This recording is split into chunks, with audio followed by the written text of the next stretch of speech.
Daniel Maddy, bass player from Discrepancies, and you're watching Discrepancies TV.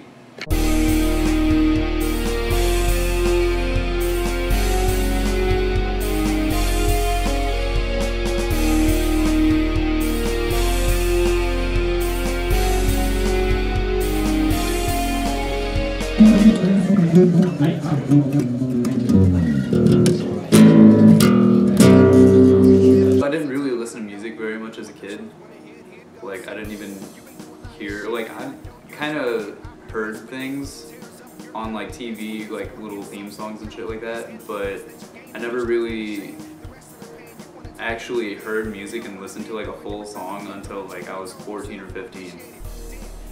And so, like, the second I started listening to, like, the Beatles and, like, really old stuff that my dad had sitting around, I just, like, instantly fell in love with it. And so I, like, begged my dad for, like, months to go out and get me a bass guitar. And so, like, for Christmas, he got it actually a couple months before Christmas. And so now I'm still rocking the Telluride. And so this is my first bass, and I got this little, like, 15-watt amp, and I would rock out on it all the time, sit in front of the computer and pick up as much as I could off of what videos I saw. And so, like, I played bass for a good couple years, and I would occasionally play with friends, but I never really found any friends who, like, either they didn't listen to the same music I did, and so it was just really strum the same thing for like 4 or 5 minutes and then the song's over, or they did listen and they just couldn't really play it. And so it took a couple years to actually find people to play with, and I went back and forth between bands, and I picked up a few instruments on the way. Like, my big brother had a friend, Zach McGilligan, and he had this drum set that he never played anymore, and so he brought it over, and it was originally for my little brother because he was in jazz band and stuff, but then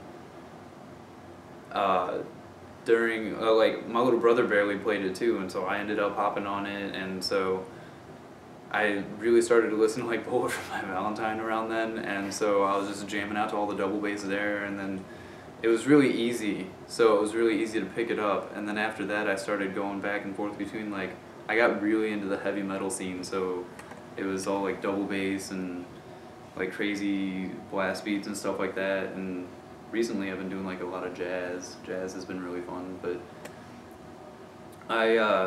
while I'm playing bass and drums all over the place, I was like, my little brother had a guitar, and so I picked up the electric guitar a little bit, and I just exploded from there, and, like, all kinds of instruments. And so, like, 5 years later, I'm just, like, bass, guitar, drums, cello, violin, keyboard, saxophone, upright bass, just the list goes on, and it's ridiculous, and I love it.